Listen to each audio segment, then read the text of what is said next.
안녕하세요, DJ K-pop Audition의 Hanaimita. Di video kali ini aku akan membahas biaya untuk mengikuti K-pop audition dan biaya menjadi seorang trainee. Kalau kamu mau tahu keseruannya seperti apa, baru simak aja. Aku akan membahas yang pertama, yang paling sering banyak ditanyakan, yaitu apakah kalau mau mengikuti K-pop audition itu harus membayar biaya? Jawabannya yaitu tidak sama sekali, atau kamu tidak perlu mengeluarkan biaya apapun untuk mengikuti suatu K-pop audition. Jadi kamu bisa mengikuti tahapan awal untuk K-pop audition apapun yang kamu suka itu secara gratis ya. Lalu untuk pembahasan selanjutnya, yaitu kalau misalnya kamu lolos ke step berikutnya dan harus ikut audisi ke Korea, itu apakah dibayarkan oleh agensinya atau tidak? Jawabannya adalah agensi tidak akan membayarkan biaya kamu ke Koreanya. Karena yang ikut K-pop audition itu tidak hanya kamu saja, melainkan semua orang yang ada dari berbagai macam negara. Agensi yang kamu ikutin audisinya itu mereka nggak tahu kamu itu siapa. Kamu kan kayak cuman orang random aja yang ikut di audisi ini. Dan kalau kamu mengikuti suatu K-pop audition itu, kamu tidak punya ikatan kontrak apapun dengan agensinya. Kamu nggak ada terikat apapun dengan agensinya kan. Semua orang juga yang ikut audisi itu nggak ada terikat apapun dengan agensinya. Jadinya mereka tidak akan membayarkan biaya apapun saat kamu ke Korea.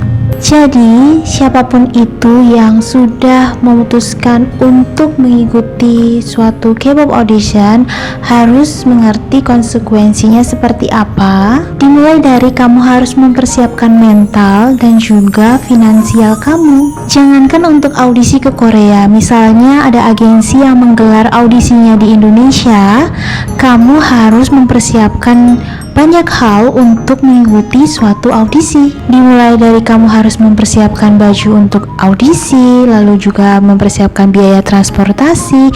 Itu pasti membutuhkan uang yang cukup banyak untuk hanya mengikuti suatu K-pop audition. Sama halnya dengan Dita Secret Number, lalu Zayan Zodiac. Mereka sebelum menjadi seorang idol pastinya sudah mengeluarkan biaya yang banyak untuk mendukung cita-cita mereka. Hal semacam itu sangat-sangatlah wajar bagi siapapun yang ingin mengikuti K-pop audition. Kalau kamu ingin mendapatkan sesuatu hal yang besar, kamu harus berani untuk mengeluarkan sesuatunya jauh lebih besar lagi. Jadi semuanya itu butuh effort dari kamu, butuh mental, fisik, dan bahkan uang yang banyak hanya untuk mengikuti suatu K-pop audition. Menjadi seorang idol itu memang kalau misalnya mendapatkan gaji itu adalah suatu hal yang sangat-sangat bagus. Siapa sih yang gak suka uang kan?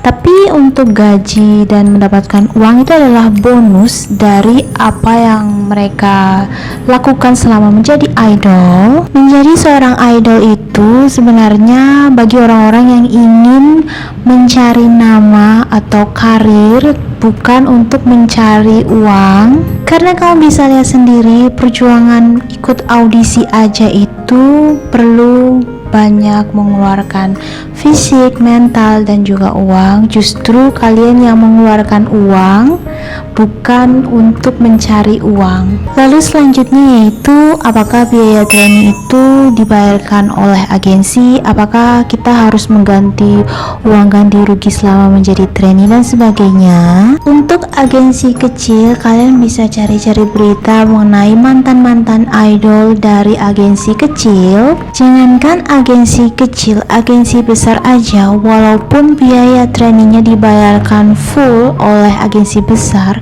tetapi kalau kalian balik lagi harus ingat, kalau ingin menjadi seorang idol atau seorang trainee itu harus mempunyai modal kalian sendiri. Apalagi kalau dari agensi kecil itu kebanyakan dan hampir semuanya itu adalah biaya trainee adalah dari kamu sendiri, dan biaya training yang selama kamu pakai itu harus kamu ganti kembali ke agensinya. Dan misalnya kalau kamu debut itu kamu bisa sampai berapa tahun ke depan tidak mendapatkan gaji. Beda lagi kalau misalnya agensi besar. Kalian bisa nonton di salah satu YouTube channelnya dari membernya Winner.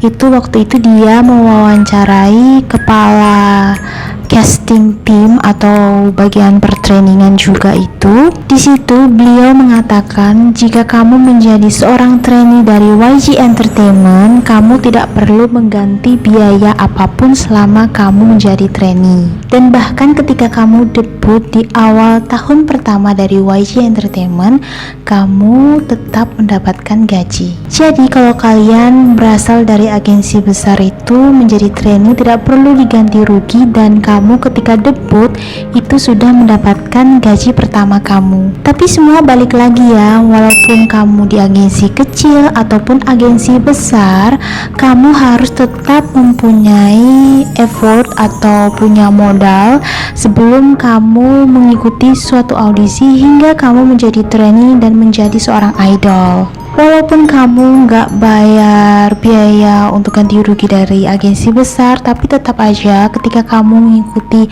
suatu audisi, kamu datang ke Korea, kamu harus dari biaya kamu sendiri. Dan kalau kamu keluar negeri itu pastinya harus membuat visa, paspor, dan lain-lainnya. Itu semua adalah biaya kamu sendiri, karena itu pasti harus mempunyai effort atau punya usaha untuk mengikuti suatu audisi. Sekian dulu untuk video kali ini.